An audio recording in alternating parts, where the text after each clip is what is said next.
Indian minority का एक आयोजन हुआ है। उस आयोजन के अंदर कई राज्यसभा सांसदों ने लोगों को संबोधित किया। उसके बाद गवर्नर साहब भी यहाँ पर आए थे आंध्र प्रदेश के, उन्होंने भी संबोधित किया। तो आपको बता दें, पहली बार माइनॉरिटी का जो ये प्रोग्राम है इसको किया गया है। और आपको बता दें, इस तरह के आयोजन कहीं ना कहीं आगे फ्यूचर के अंदर बहुत सारे लाभकारी योजनाएं लाने वाला है, जो माइनॉरिटी को लेकर किया गया। हमारे भारत को विश्व गुरु की ओर बनाने के लिए, उसको आगे ले जाने के लिए कि हम सभी धर्म के लोग मिलकर के आगे आएँ, और ये हमारे लिए बहुत ही अच्छी बात है। और ख़ास तौर से जबकि मैं एक ईसाई वर्ग से, ईसाई समाज से हूँ, और मैं इस बात के लिए बहुत बहुत हमारे माननीय प्रधानमंत्री जी का धन्यवाद देते हैं कि उन्होंने क्रिश्चियंस लोगों के लिए संज्ञान लिया और उन्हें मौका दे रहे हैं कि वो देश में आगे आएँ और भागीदारी रखें। और ऐसे माइनॉरिटी के अच्छे एक फाउंडेशन जो NID ने तैयार किया, उसके लिए भी हम। वैसे तो बड़ा अजीब लग रहा है मुझे कि 75 साल हो गए देश को आज़ाद हुए। जब इंडियन कॉन्स्टिट्यूशन बन रहा था तो कॉन्स्टिट्यूट असेंबली की जो डिबेट्स हैं उसमें मिनॉरिटी का इशू पे कई दिन बहस, वो रिकॉर्डेड है। और उस वक़्त डिसीजन हुआ था कि मिनॉरिटीज़ की वेलफेयर के लिए एक मिनॉरिटी कमीशन बनाया जाए। देखिए, माइनॉरिटीज़ फाउंडेशन आज जो लॉन्च की गई है, ये बहुत कारगर सिद्ध होगा, बहुत हेल्पफुल होगा। इसलिए मैं ये नहीं कह रहा कि क्योंकि एक और एक प्लेटफॉर्म आ गया है, इसलिए क्योंकि प्लेटफॉर्म में जो संधू साहब हैं, the way he has built the Chandigarh university, educationist हैं, उनकी एक सोच है, एक विचारधारा है, किस तरह से इंक्लूसिव सोसाइटीज हम डेवलप कर सकें इंडिया में। साथ में श्रीमती हिमानी सूद जी हैं, जिनका ये ब्रेन चाइल्ड रहा है, कैसे ये प्लेटफॉर्म बिल्डअप हो, और जिस तरह से कटिंग अक्रॉस डिनोमिनेशंस और रिलीजन्स, हर तबके से जो है नेतृत्व आए हैं, हर प्रांत से नेतृत्व आए हैं, और सारे ही रिलीजियस नेतृत्व एकजुट है किस तरह से इस मुहिम को आगे ले जाया जा सके। सो आई एम वेरी होपफुल कि ये फाउंडेशन जो है आने वाले दिनों में भारत को और सशक्त करने में, और सामाजिक सुरक्षा के क्षेत्र में, और सामाजिक कल्याण के क्षेत्र में बहुत कारगर सिद्ध होगा।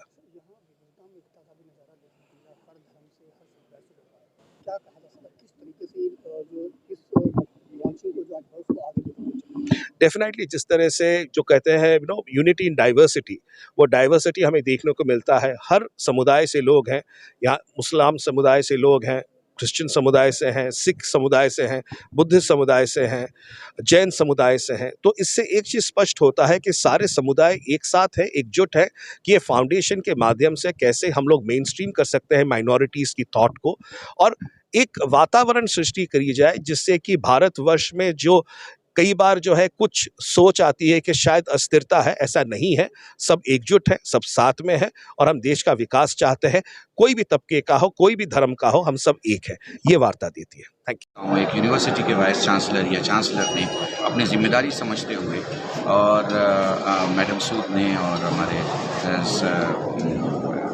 चांसलर ऑफ यूनिवर्सिटी ने जो ये प्रोग्राम किया है, बहुत अच्छा प्रोग्राम था। क्योंकि इसमें सिर्फ कोई एक नहीं था, कोई सरकारी लोग नहीं थे, कोई ऐसा नहीं था कि कोई पार्टी का कार्यकर्ता आ गया हो। जो मेन लोग बैठे हुए थे वो अलग अलग मकतब फ़िक्र, अलग अलग समाज, अलग अलग पंथ की नुमाइंदगी कर रहे थे। और मुझे लगता है ये वो खूबसूरती थी जो शायद पहली बार देखने को मिली है। जनरली फैमिली बैकग्राउंड से आए हुए लोग, लीडर बैकग्राउंड से आए हुए लोग, बड़े जो ज़मींदाराना किस्म के लोग होते हैं वही आते हैं लीडर की हैसियत से। ऐसा बहुत कम देखा गया है कि गांव से एक आदमी मौजूद हो या उनकी नुमाइंदगी हो रही हो, दबे पिछड़ों की नुमाइंदगी हो रही हो। जैसे जैनियों में हमारे 2 किस्म के जैनी होते हैं, बुद्धिस्टों में हमारे 2 किस्म के बुद्धिस्ट होते हैं, मुसलमानों में सूफ़ी हैं, सुन्नी हैं, शिया हैं, और भी दूसरे हमारे सरदारों में 3 किस्म के पंथ हैं। ये सबकी नुमाइंदगी थी जो अपने आप में बहुत ही खूबसूरत चीज़ थी। और मुझे लगता है कि ये चीज़ अगर हम गांव तक पहुंचा पाएंगे तो बहुत बड़ी बात होगी। क्योंकि इसमें एक चीज़ बहुत अच्छी हुई कि अच्छा है उससे अच्छा कहो, और बुरा है तो उसकी आवाज़ उठाओ। मुझे लगता है ये आज़ादी इस प्लेटफॉर्म पे कि गांव के मुसलमान को, जैन को, बुद्धिस्ट को ये यकीन पैदा हो कि अगर कुछ बुरा हो तो हम आवाज़ कहीं उठा सकते हैं। बहुत इस शुक्रिया। तरीके से अभी सर आज अलग अलग समुदाय के लोग यहाँ मौजूद थे। आज ये प्रोग्राम लॉन्च हुआ है तो वसुधैव कुटुंबकम का जो नारा है कैसे सार्थक साबित हुआ इस प्रोग्राम के? उसका ही तो ये तर्जुमा है। आपको जो दिख रहा है वही तो उसका तर्जुमा है। वसुधैव कुटुंबकम का जो ट्रांसलेशन है वो ये है कि आप सबको एक प्लेटफॉर्म पे देख रहे हैं, सबको एक ज़बान देख रहे हैं, और मुझे नहीं लगता कि इसमें किसी की कोई पॉलिटिक्स है। बहुत साफ़ सुथरी बात है। हिंदुस्तान को इस कमेटी की ज़रूरत थी और कमेटी इस वक्त आपके सामने है, और चंद दिनों में इसके बहुत सारे प्रोग्राम भी आप देख लेंगे। बहुत शुक्रिया। देखिए, इंडियन माइनॉरिटीज़ फाउंडेशन का गठन किया गया।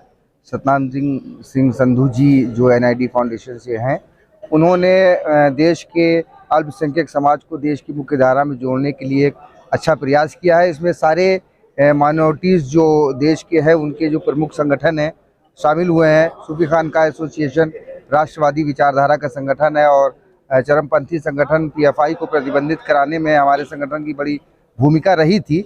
हम लोग भी उनके आमंत्रण पर इसमें शामिल हुए हैं, और हम लोगों ने उनको आश्वासन दिया है कि देश के माइनॉरिटीज़ को मुख्य धारा में जोड़ने के लिए जो भी कार्य किया जाएगा उसमें हम उनका पूरा सहयोग करेंगे।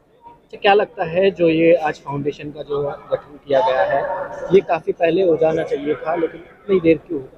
देखिए, बिल्कुल ये बात सही है, इसका गठन बहुत पहले हो जाना चाहिए। उसका कारण भी है कि हमारे देश में जो छुटपुट घटनाएं होती है माइनॉरिटीज़ के बारे में, तो उसमें विदेशी ताकतें जो भारत विरोधी है उसको बहुत बढ़ा चढ़ा करके पेश करती है, जिसमें देश का कि मतलब जो है वो छवि खराब होती है।